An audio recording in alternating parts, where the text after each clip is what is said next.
శ్రీ గణేశాయ నమః. మన సనాతన ధర్మంలో పితృదేవతల్ని పూజించడం ఎంతో విశేషంగా చెప్పబడింది. వంశం ముందుకు వెళ్ళాలన్నా, ఆ వంశంలో ఉన్నవాళ్లు సురక్షితంగా ఉండి శ్రేయస్సును పొందాలన్నా పితృదేవతల యొక్క అనుగ్రహం తప్పనిసరి. మహాలయ అమావాస్య రోజున వారికి తర్పణాలు వదిలితే ఏడాదంతా పితృదేవతలకు తర్పణాలు వదిలిన ఫలితం దక్కుతుంది.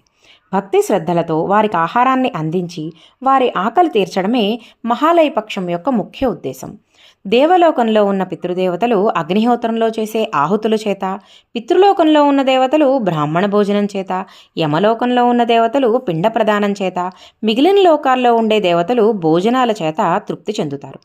షాజహాన్ని జైల్లో పెట్టిన తన కొడుకైన ఔరంగజేబుతో ఒక మాట అన్నాడట, మనకన్నా హిందువులే నయం, వాళ్ళు వాళ్ళ తల్లిదండ్రులకు చనిపోయాక కూడా అన్నం పెడుతున్నారు, నువ్వు నాకు బతికుండగానే అన్నం పెట్టడం మానేశావు అని.